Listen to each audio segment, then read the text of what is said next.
Dobrodošli u još jednu epizodu podcasta EU Mogućnosti. Moje ime je Filip Lukić i razgovaramo u ovoj epizodi o mladima i njihovom aktivizmu, iako nekako mladi se percipiraju često kao grupa koja nije previše aktivna kada je reč o rešavanju problema sa kojima se čitava Evropa suočava, ali i zemlje regiona. Postoji i onaj deo mladi koji je itekako aktivan i koji kroz svoje volonterska iskustva pre svega pokušava da nekako Evropu učini i solidarnijom i boljim mestom za život za sve njene građane. Zbog toga danas razgovaramo o Interreg volonterskom programu za mlade.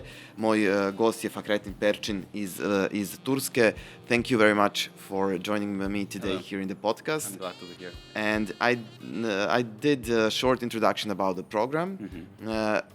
Could you tell me what is your experience? So what did you do in this program? Okay, for 6 months between start from the January to the June, I was deployed as a volunteer in Marseille in the program Interreg Youth. Interreg Euromed in the part of the Joint Secretariat.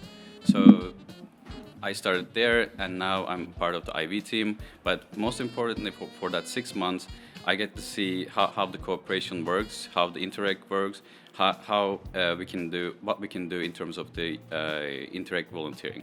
So, and what is it? What is it? That's a good question. So when we look at the Interreg is the interregional and territorial cooperation. So, Interreg allows all of Europe to cooperate with each other on basis of the projects. It can be like the Euromed program.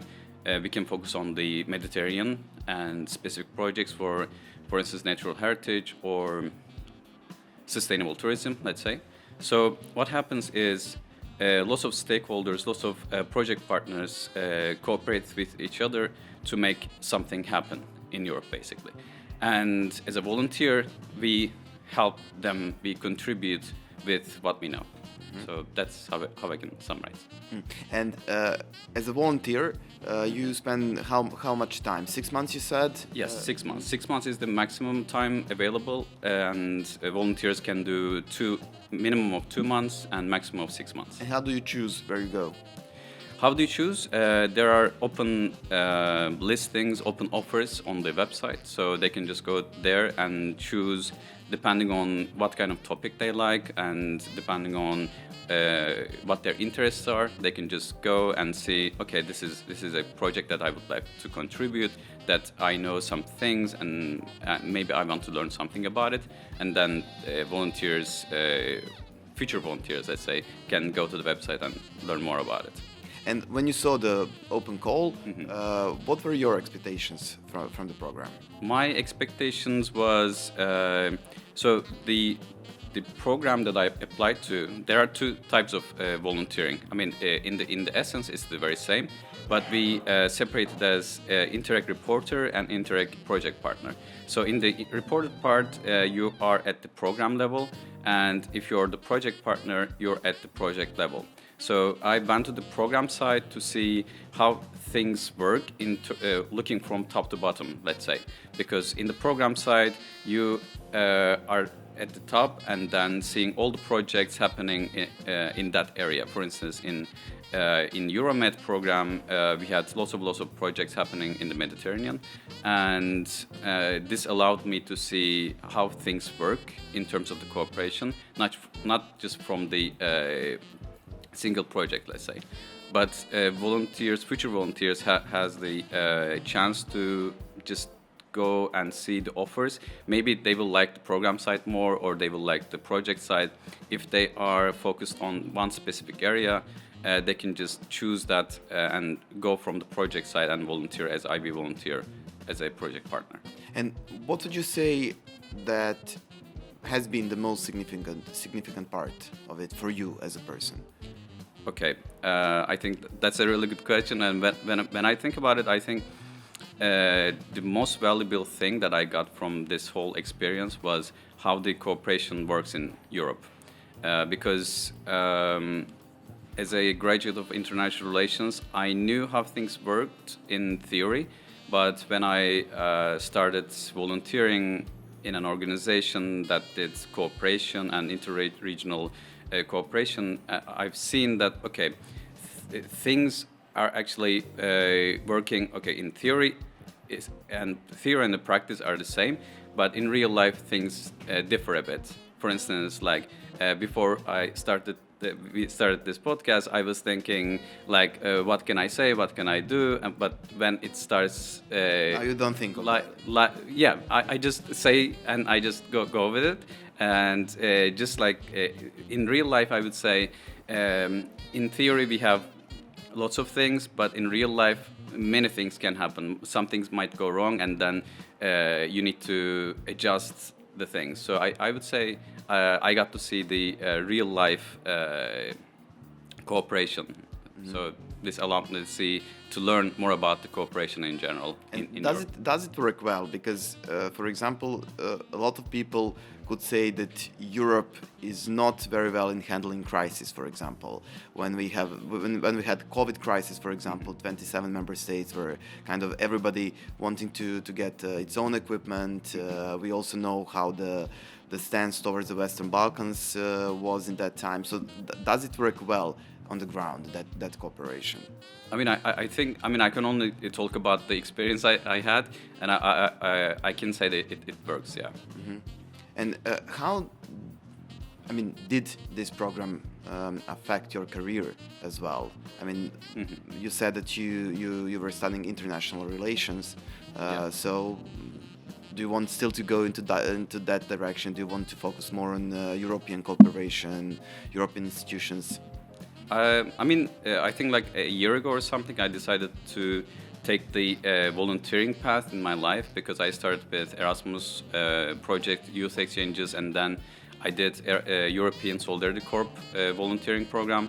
And then I learned about IV, Interreg Volunteer Youth, and then I started doing it. I mean, in terms of my career, I can say that the volunteering path, the youth work, this kind of area, and in general, interregional cooperation is my future goal now.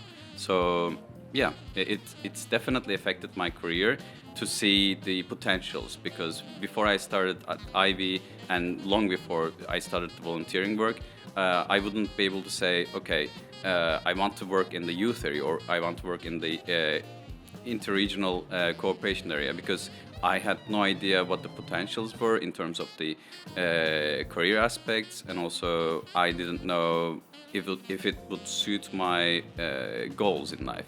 But then volunteering enables us to see, I'm gonna do this for 2 months or 6 months, and then I can see, this works for me. Or after 6 months, I can say, maybe it doesn't work for me. So I think volunteering in a way also enables us to see the potentials, and if someone like university graduate wants to see the potential in his or her life, to see what they want to do in life and what they want to do in terms of the career, I think if they do some kind of volunteering, I think this will help them a lot to see. It gives you time to think a bit. Exactly. Yeah, and also to see the potentials. And do you maybe have estimation of how many people went through the program? How many volunteers? IB program, if I don't recall incorrectly, it should be now 991, because we had the official number on our website. We are almost at the 1,000 volunteer. That's a huge number, yeah.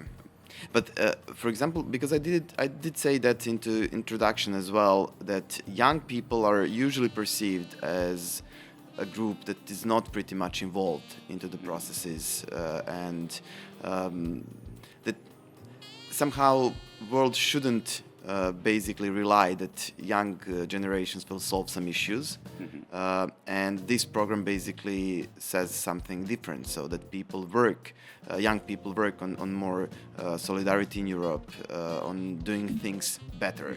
Mm-hmm. What would you say, do young people have enough motivation to change the things?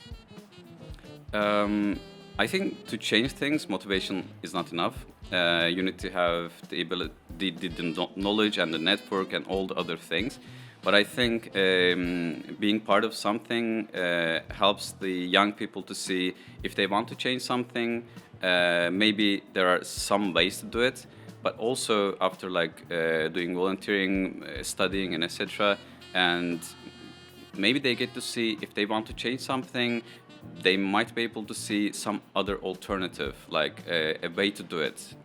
If they want to change their lifestyle, let's say in general, in the country or somewhere, and then they would be able to do that this way, I would say. But as young people, of course, we don't have I want some things to happen, okay, but as a person, as a sole person, I wouldn't be able to do something. But through volunteering and the different initiatives, you get to see different people, different young people, and you get exposed to different ideas to analyze them. Maybe I was wrong, maybe I was right, and also I need to convince the other young people, okay, this is an important issue, and then we need to get together and do something about it. Mm-hmm. So I would say these initiatives help young people to go through that potentials and make it happen. And do you think that enough young people are part of those initiatives or volunteer programs all around Europe, not just this one? Not as much as we wanted, I think. I think if more young people joined, it would be a lot better.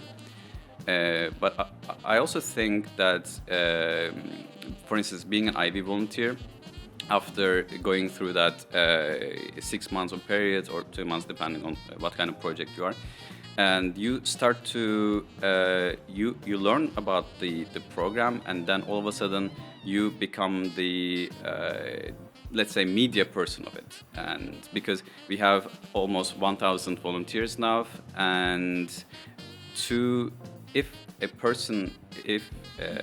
we wanted to how can I say it, make it known a bit more, mm-hmm. we need more volunteers. Mm-hmm. So more volunteers means to exactly. Yeah. More volunteers means a lot more volunteers. Mm-hmm. And then with this logic, a snowball effect. Yeah, exactly. With this logic, I think if more young people joins these kinds of initiatives, more will follow. Because I heard about, for instance, ESC program from my friend, because he was doing a volunteering program. Before that, I had no idea. And then I'm telling other people about IB and ESC, and then it just, as you said, becomes the snowball effect. And what would be your message to those future volunteers? My message, definitely they have to try volunteering. If they haven't done any kind of volunteering in terms of these initiatives, they definitely try and see what they like. For instance, just like I said, if they go to the website and see the offers, if they some kind of offer, and they see, okay, I like this, and then I think they should apply for it. Or not just about the IB, but also other volunteering initiatives as well. I think if they don't try it, they will never know if it would be good for them, or if it would be not make such a difference in their life. But you never know without trying. Thank you very much. I think that's a good message to stop with. Hvala i vama na pažnji. Bila ovo još jedna epizoda podcasta EU Mogućnosti.